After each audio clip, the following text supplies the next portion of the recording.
suis chargé de vous donner un complément de cours, bien les principales bases du cours concernant l'information génétique pour les premières bacs sciences maths. Donc, vous avez sûrement vu auparavant la définition de l'information génétique. Je la rappelle rapidement. C'est un programme génétique qui code ou qui contrôle les différents caractères héréditaires chez un individu donné. Et vous avez vu également que normalement l'information génétique est localisée au niveau du noyau. D'autre part, vous avez vu à travers la mitose que cette information génétique va être transmise d'une cellule à une autre et bien sûr on conserve cette information génétique. À l'instant même, on veut se rappeler également des chromosomes pour aborder la nature chimique, vous voyez la nature chimique de l'information génétique. Donc, je commence par le karyotype. Alors, le karyotype, c'est la représentation des différents chromosomes d'une cellule donnée. Là, par exemple, c'est un karyotype concernant une cellule humaine d'un homme, vu la présence de XY. Et je rappelle également que c'est une cellule diploïde, parce qu'on a une paire de chromosomes pour chaque, comme vous voyez. Et vous savez également très bien comme quoi on peut avoir des anomalies, parmi lesquelles la trisomie 21, c'est-à-dire je peux avoir 3 chromosomes 21 au lieu de 2. Mais on va parler chose normale. Alors, du chromosome à l'ADN. Donc si je prends une cellule avec un noyau dedans, donc on a à l'intérieur des chromosomes, avec chacun 2 chromatides liés par un centromère. Et lorsqu'on va voir le détail, je vais avoir ce nucléofilament. Et là, donc j'ai cette partie-là, on va voir, c'est des protéines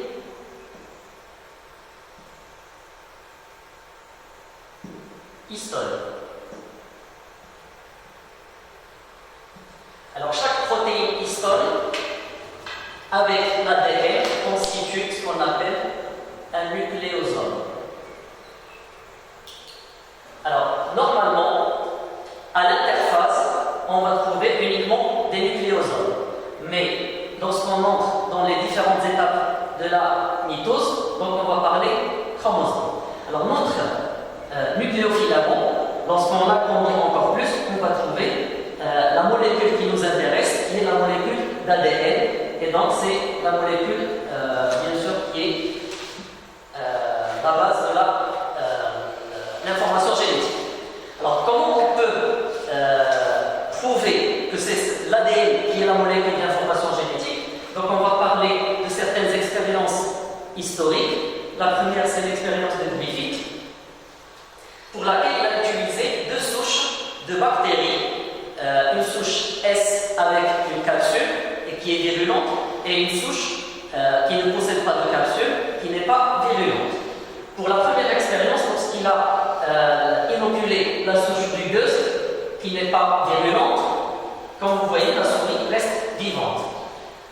Pour la deuxième expérience, il a inoculé la souche lisse, qui est normalement virulente, on l'appelle la souche S. Comme vous allez voir, normalement, la souris meurt. Il va prendre cette souche S, mais il va la tuer grâce à la température. Et donc, lorsqu'il l'a inoculée à la souris, normalement elle est restée vivante. Ça veut dire que la souche S morte n'est pas virulente, n'est pas mortelle. Alors, l'expérience qui nous intéresse le plus, c'est lorsqu'il a mis la souche rugueuse, qui n'est pas virulente, elle est vivante, et la souche lisse morte, également non virulente, on a remarqué que la souris est morte. Et lorsqu'on analyse le sang, on va trouver la souche S vivante. Donc il s'est demandé pourquoi la souris est morte, et donc il a parlé d'un principe transformant qui a transformé les R vivantes en S vivantes mortelles. Alors c'est par la suite, et grâce aux expériences d'Avery, qu'on a pu comprendre le mécanisme, comme comment la souche R s'est transformée en S. Donc on a utilisé des enzymes, on a utilisé des protéases, l'ARNase qui détruit l'ARN, l'ADNase qui va détruire l'ADN. Et à chaque fois, on va voir est-ce qu'on va avoir la transformation de R en S ou non. Donc c'est les travaux d'Avery. Donc il a pris les R vivantes avec des S, les composants de S. Lorsqu'il a utilisé des protéases, on a toujours la transformation de R en S. Ça veut dire que ce n'est pas la molécule qu'on cherche. De même, lorsqu'on a utilisé la RNase, toujours on a eu la transformation de R en S. Donc également, ce n'est pas la molécule qu'on cherche. Mais lorsqu'il a utilisé l'ADNase, la molécule qui va, ou bien l'enzyme qui va détruire l'ADN, on a trouvé qu'il n'y a plus de transformation de R en S, et donc on a conclu qu'on voit normalement l'ADN, c'est la molécule de l'information génétique. Donc, se pose maintenant la question, quelle est la composition et la structure de cette molécule d'ADN? Alors, d'après Watson et Crick, en 1953, ils ont découvert que la molécule d'ADN présente une structure en double hélice. D'accord? Alors, ça veut dire que la molécule d'ADN est formée de deux chaînes qu'on va qualifier de bicaténaires. Alors, de quoi est formée ces deux chaînes? Alors, ces deux chaînes sont formées par un squelette sucre-phosphate et bien sûr des bases azotées qui sont au nombre de 4, la thymine, l'adénine, la cytosine et la guanine. Alors, l'ensemble de ces trois molécules constitue ce qu'on appelle le nucléotide, qui est la molécule, qui est l'unité fonctionnelle et structurale de l'ADN. Elle est formée par l'acide phosphorique, H3PO4. Donc, si je note la composition H3PO4, c'est l'acide phosphorique. J'ai ici le ribose, le désoxyribose. Alors, normalement, ici c'est noté le ribose, on va discuter ça par la suite, puisque j'ai un oxygène en deux primes, c'est un ribose. Donc,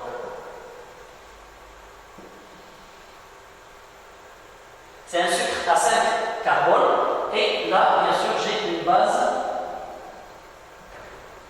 azotée.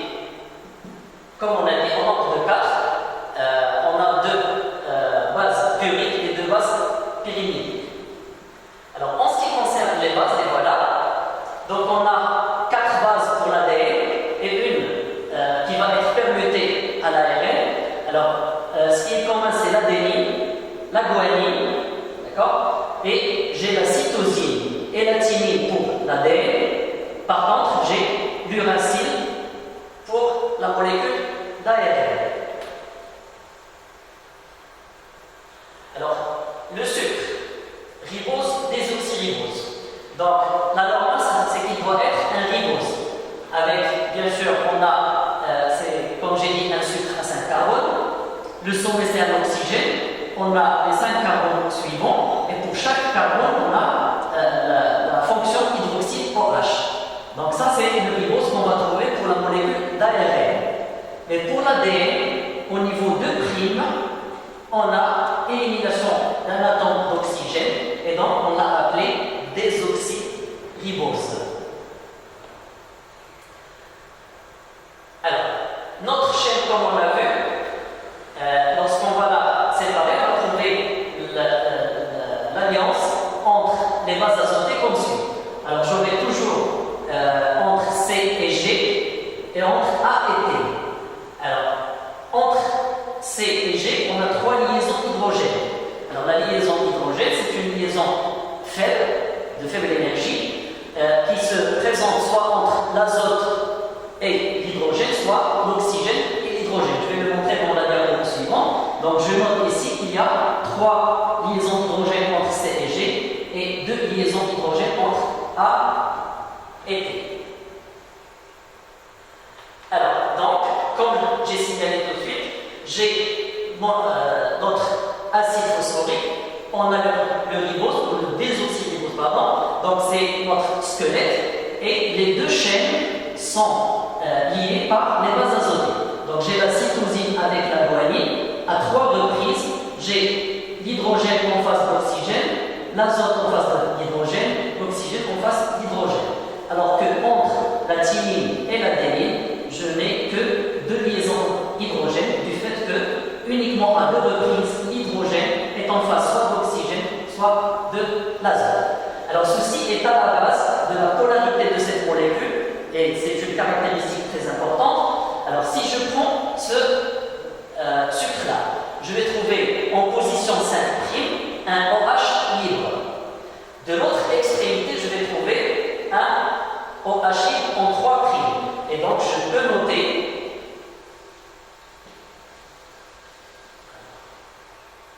je peux noter 5', 3'. De l'autre côté, c'est l'inverse qui se passe. Donc, du côté d'en haut, j'ai un 3' qui est libre. Et de l'autre côté, normalement, c'est un 5' qui est libre. Du coup, on a parlé de l'antiparallélisme.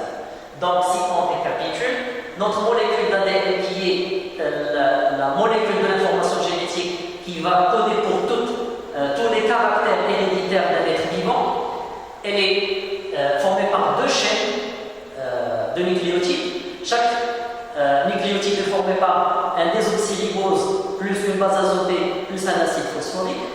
Les 2 chaînes sont parallèles mais de sens opposé, donc on parle d'antiparallélisme. Et donc c'est la succession des bases azotées A, T, C et G qui va définir pour chaque caractère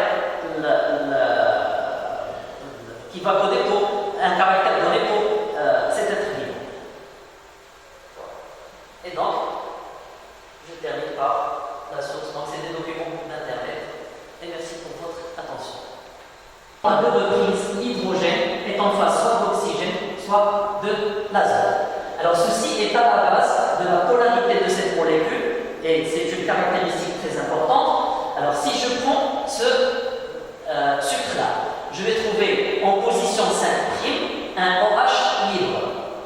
De l'autre extrémité, je vais trouver un OH libre en 3'. Et donc je peux noter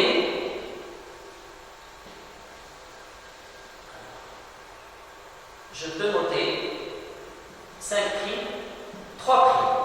De l'autre côté, c'est l'inverse qui se passe. Donc, du côté d'en haut, j'ai un 3' qui est libre. Et de l'autre côté, normalement, c'est un 5' qui est libre. Du coup, on a parlé de l'antiparallélisme. Donc, si on récapitule, notre molécule d'ADN qui est la molécule de l'information génétique qui va coder pour tous les caractères héréditaires d'un être vivant, elle est formée par 2 chaînes de nucléotides. Chaque nucléotide est formé par un désoxyribose plus une base azotée plus un acide phosphorique. Les 2 chaînes sont parallèles mais de sens opposé, donc on parle d'antiparallélisme. Et donc c'est la succession des bases azotées A, T, C et G qui va définir pour chaque caractère qui va coder pour un caractère donné pour cet être vivant. Et donc, je termine par la source. Donc c'est des documents d'Internet.